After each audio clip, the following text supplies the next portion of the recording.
네, 평안히 잘 지내시죠? 기도원 이야기 두 번째 시간입니다. 복습을 조금 할게요. 대사사 6명, 7명이라고 얘기하기도 하고요. 왜냐면 이제 드보라와 함께 일했던 바락이 있기 때문에 대사사, 근데 이제 일반적으로 6명 얘기하니까 대사사 6명, 서사사 6명, 그렇게 생각하시고 대사사 이름을 좀 기억을 해 두시면 좀 도움이 될 것 같습니다. 온니엘은 첫 번째 사사인데요. 그 갈렙의 조카이면서 또 갈렙의 딸이 이름이 악사인데 악사하고 결혼해서 조카면서 사위이기도 합니다. 그래서 온니엘 첫 번째 사사입니다. 기억을 해두시면 좋겠고요. 그리고 에웃은 말씀드렸던 대로 왼손잡이라고 그랬죠. 그렇죠? 왼손잡이 에웃 두 번째 사사하고 세 번째는 여사사입니다. 드보라. 그죠? 그리고 두보라와 함께 일했던 바락 이런 사람이 있습니다. 그 다음에 이제 우리가 보려고 하는 4번 타자 기드온입니다. 기드온의 그림이 이렇게 된 거는 이제 기드온이 바알의 제단을 허물고 아세라를 찍습니다. 찍는다는 말을 기억을 해두시면 좋을 것 같습니다. 처음에는 우상을 찍었던 사람이 나중에는 이스라엘을 찍습니다. 나중에 설교 때 말씀드릴 거고요. 다섯 번째 입다. 괴로워하죠. 자기가 승리하고 왔을 때 첫 번째 자기를 영접하는 사람을 하나님께 바치겠다. 이런 그때 이제 일종의 인신 제사거든요. 그래서 딸이 죽는 일이 나오는 그런 사사입니다. 내용이 좀 이상하죠. 그죠? 입다를 기억하시고 마지막 삼손입니다. 그렇죠? 힘이 센 삼손. 삼손은 사사들이 가지고 있었던 가장 안 좋은 조건을 다 가지고 있는 그런 사람입니다. 우리가 알고 있는 그런 삼손의 이야기하고는 좀 다릅니다. 4번 타자 기도울에 대해서 우리가 봤었잖아요. 그러니까 어느 지파, 어느 패밀리인가 기억나시나요? 지도를 좀 생각하시면 좋을 것 같아요. 그래서 참가한 지파들이 몇 지파가 나오잖아요. 그렇죠? 갈릴리 호수를 중심으로 한 그 지파들 중에 나오죠. 그리고 어느 패밀리인가, 아버지 이름이 무엇이고 어느 성읍에 살았는가를 보는 거죠. 므낫세 지파입니다. 므낫세 지파의 아비에셀, 그렇죠? 아비에셀. 기억을 해두시면 좋을 것 같습니다. 여기 이제 다 기도원 이야기 때 계속 나오는 이야기들이라서요. 그 아버지는 요아스입니다. 요아스가 이제 기도원이 바알의 제단을 다 깨부시고 아세라를 찍잖아요. 그렇죠? 그랬을 때 자기 아들을 위해서 변화하는 장면이 나옵니다. 그래서 기도원의 아버지 요아스. 그리고 성읍이 어디라고요? 예, 오브라입니다. 나중에 기도원 이야기 뒤에 이제 또 나오죠. 므낫세 지파고 아비에셀 패밀리고 아버지는 요아스고 이렇게 사는 곳은 오브라였다. 보시면 좋을 것 같고요. 그래서 기도원 잘 아시는 대로 이제 여룻바알이라고도 하죠. 지파는 므낫세, 패밀리는 아비에셀. 그렇죠? 지도를 잘 보시면 좋을 것 같습니다. 므낫세와 에브라임은 아시죠? 우리 야곱하고 요셉 할 때 나오잖아요. 그래서 요셉이 아버지의 축복을 받기 위해서 므낫세와 에브라임을 데려갑니다. 므낫세가 형이고 에브라임이 동생입니다만 이제 그림에서 보시듯이 야곱이 손을 엇갈려서 축복을 하죠. 그렇죠? 그래서 에브라임이 더 큰 지파를 이루겠다. 그런 이야기가 나오고요. 그림이 재밌죠? 그래서 요셉의 아들 중에 이제 므낫세입니다. 근데 므낫세 반지파라고 얘기하는 거는 들어보자 반이라는 뜻이에요. 2분의 1. 왜냐하면 이제 요단강을 중심으로 요단 동편에도 반이 있고 요단 서편에도 반이 있는 그런 지파였거든요.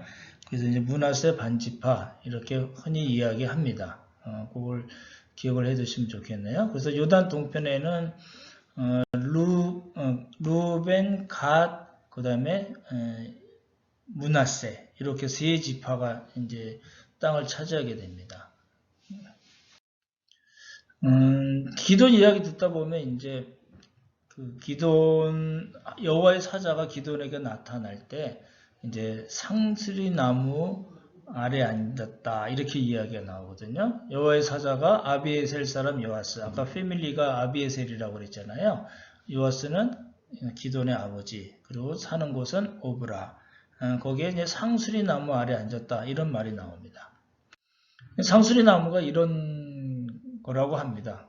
저도 잘 모르는데 자료를 보니까 이렇게 나오고요.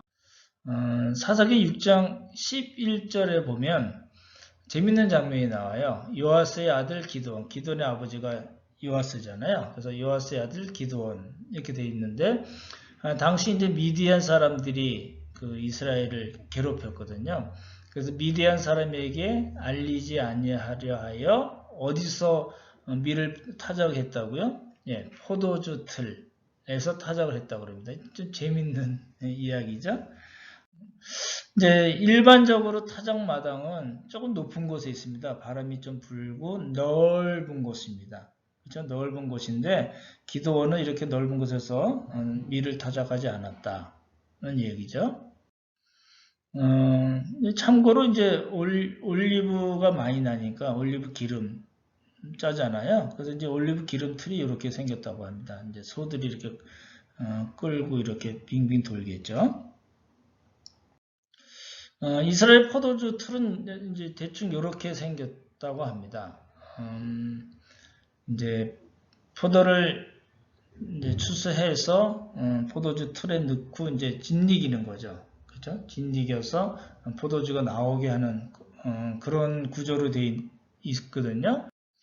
일반적으로 이제 포도주 틀을 와인 프레스라고 그러거든요. 이게 이렇게 생겼는데 이제 포도를 이렇게 추수해서 넣고 이제 이렇게 밟는 거죠. 밟아서 나오는 것을 이제 뭐 이렇게 용기에다가 이제 모았을 거 아니에요. 근데 기드온이 어떻게 포도주 틀에서 밀을 타작했을까? 이제 모습이 아주 좀 굉장히 초라한 모습이긴 한데 그렇게 큰 포도주 틀이 있나 좀 이렇게 잘 이해가 안 가는 부분이 있긴 합니다. 어떤 방식이었는가? 아마도 굉장히 큰 2층으로 된 지금 우리가 보는 거는 단층으로 된 거잖아요. 그렇지 않고 이제 2층으로 된 큰 포도주 틀로 이제 일반적으로 이제 이야기를 하는데 그렇게 저희가 그런 사진은 잘 보진 못했습니다만 그렇게 이해하시면 좋을 것 같습니다. 거기 보시면은 이제 여호와의 사자에게 기드온이 이제 음식을 제공하는 장면이 나옵니다. 근데 가루 한 에바라는 말이 나옵니다. 그러니까 무교전병, 그러니까 이스트가 들어가지 않은 거죠. 그래서 무교전병을 만든 거, 왜냐면 시간이 없어지니까 급하게 대접하려고 무교전병을 만들었는데 한 에바로 만들었다 그랬는데 한 에바가 과연 어느 정도 양인가를 좀 보시면 좋을 것 같습니다. 에바는 이제 가루나 볶은 곡식을 재는 단위고 한 바구니에 넣을 정도의 양. 옛날에는 이렇게 정확한 양으로 따지지 않았을 거 아니에요. 굉장히 큰 바구니인 것 같아요. 그러니까 한 22리터 정도 된다고 합니다. 꽤 큰 거죠. 그렇게 많은 걸로 여호와의 사자를 대접했다. 이런 이야기가 나오거든요. 그렇게 참고를 하시면 좋을 것 같습니다. 그리고 이제 제단이라는 말이 나옵니다. 그 기드온이 바알의 제단을 헐어버리고 그 곁에 세워놨던 아세라 목상입니다. 그렇죠? 목상을 찍었다 그랬거든요. 그래서 기드온의 이름이 원래 뜻이 찍다, 베다 이런 뜻이거든요. 그래서 제단이 어떻게 생겼는가, 아세라상이 어떻게 생겼는가 참고하시면 좋을 것 같습니다. 기드온이 이제 그 바알의 제단을 이제 헐거든요. 그래서 일반적으로 그 제단은 이제 큰 돌을 이제 깎거나 해서 평평하게 해서 이제 만드는 거죠. 이제 발견된 제단의 모습이 이런 겁니다. 이게 사과 뿔이 있는 모퉁이에 뿔처럼 되어 있는 그런 제단도 있고요. 그러니까 바알의 제단을 헐고 아셀의 상을 찍었다라는 말이 나오거든요. 그래서 바알과 아셀에 대해서는 설명을 드렸으니까 참고를 하시면 좋을 것 같고요. 뭐 비슷한 그림이죠. 두 번째 그림은 이제 목상처럼 보이죠. 그러니까 아세라상이죠. 그렇죠? 아세라상을 찍는 겁니다. 그래서 이제 기도원에 대해서 기본적인 정보를 가지실 때 지파가 어딘가, 그다음에 패밀리가 뭐 어떤 패밀리였나, 네, 아버지의 이름, 사는 곳 다 나오죠. 그렇죠? 그리고 우리가 봤던 상수리 나무나 포도주 틀, 그런 건가? 이 포도주 틀이 좀 명확지가 않습니다. 어떻게 기존 성인 남자가 포도주 틀에 들어가서 밀타작을 할 수 있을까? 아까 말씀드렸던 대로 일반적인 그런 포도주 틀보다는 좀 굉장히 큰, 그리고 2층으로 되어 있는 아마 그런 포도주 틀인 것 같습니다.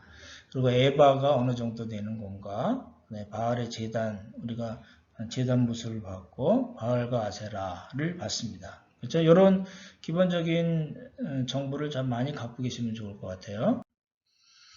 퀴즈로 넘어갈게요. 기도는 어느 지파 사람이라고요? 문하세죠. 그렇죠? 어느 패밀리에 속해 있다고요? 아비에셀. 기억나시나요? 문하세와 아비에셀이고, 그 다음에 아버지 이름 아시죠? 그리고 살았던 성읍, 다 이게 이제 6장, 7장에 다 나오잖아요. 그렇죠? 아버지는 요아스의 아들 기드온. 그리고 살았던 성읍은 오브라. 그렇죠? 이런 구약이 어려운 이유 중에 하나가 이런 기본적인 정보가 많이 익숙지가 않아서 읽다 보면 재미가 없는데 이제 이렇게 익숙해지면 그 내용이 상당히 재밌습니다. 그렇죠? 요아스와 오브라 기억해 두시고요. 기도원이 어디서 밀타작을 했다고요? 타작마당은 넓은 조금 높은 곳에 있습니다. 대부분. 그리고 룻기에도 우리가 나오잖아요. 성읍 광장, 이건 재판을 주로 하는 데죠. 그렇죠? 그 포도주 틀에서 했다. 그렇죠? 기도원이 이제 하나님의 사자께 예물을 드립니다. 그렇죠? 아닌 것 한번 찾아보실래요? 염소 새끼 하나, 가루 한 에버로 만든 무교전병. 시간이 많지 않아서 무교전병이라고 말씀드렸고, 그리고 고기 국물, 어린 양 하나. 염소를 드렸을까요? 어린 양을 드렸을까요? 염소 새끼 하나를 드렸습니다. 그렇죠? 어린 양 하나가 아닙니다.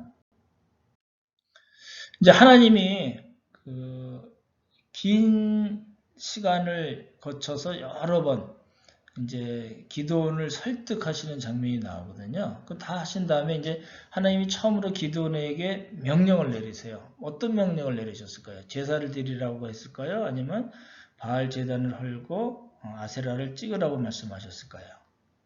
제사가 아니고 바알 제단을 헐고 바알 그 곁에 있는 단 곁에 있는 아세라를 찍으라 이렇게 말씀하셨죠. 그래서 이제 기도원의 별명이 생깁니다. 그렇죠? 제가 이거 낸 거는 제가 헷갈려서 낸 건데 여룻바벨일까요? 스룹바벨일까요? 스룹바벨은 그 1차 포로 귀환 때 그 귀환자들을 인도해 갖고 온 유대 총독이잖아요. 스룹바벨이 아니고 여룻바알입니다. 그렇죠? 여룻바알은 바알과 논쟁하다, 바알과 맞서다 이런 뜻입니다. 기도는 원래 찍다, 배달하는 이름과 함께 바알과 논쟁하고 바알과 맞서는 그런 사람으로 이제 이름이 지어지고 별명이 지어졌습니다. 오늘 내용이 참 많았는데 다시 한번 쭉 보시면서 노트할 건 노트하시고 내용을 익숙하게 해놓으시면 좋을 것 같습니다. 수고 많으셨습니다. 참 잘했어요.